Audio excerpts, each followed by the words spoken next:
1709 spectacles à l'affiche pour le Festival Off d'Avignon, un record. Malheureusement, le nombre de spectateurs n'a pas suivi. Pour plusieurs raisons, on est loin des 2 millions atteints l'an passé. La tendance laisse entendre qu'on serait entre 15 et 25% quand même en moins par rapport à l'an dernier, ce qui n'est pas négligeable. Donc on a une fourchette haute à 1,4 million et une fourchette basse à 1,4 million et une fourchette haute à 1,6 million.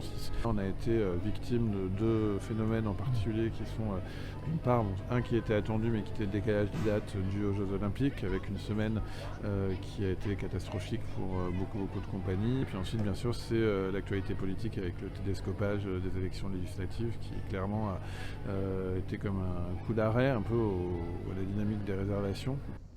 Malgré tout, Avignon demeure un rendez-vous incontournable pour les compagnies. C'est là où elles peuvent obtenir des dates de tournée. Ça demeure effectivement the place to be pour le public qui est amateur de théâtre, donc qui vient toujours en masse, et pour les compagnies, oui, un endroit incontournable pour présenter leur travail, rencontrer la presse, rencontrer le public et rencontrer des acheteurs potentiels qui leur permettront ensuite de décrocher des dates de tournée sur les saisons culturelles prochaines. Plus de 1700 pièces étaient au programme en 2024 et l'inflation devrait se poursuivre pour des raisons économiques.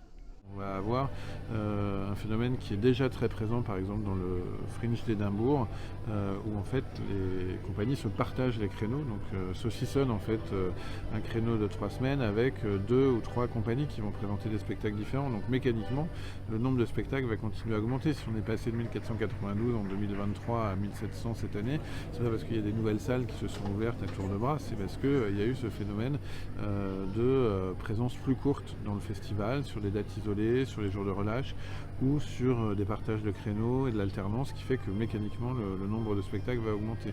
Donc moi je ne serais pas étonné que d'ici 3 ans, 3-4 ans, on soit à 2000 spectacles. Aux spectateurs de se retrouver dans cette offre pléthorique.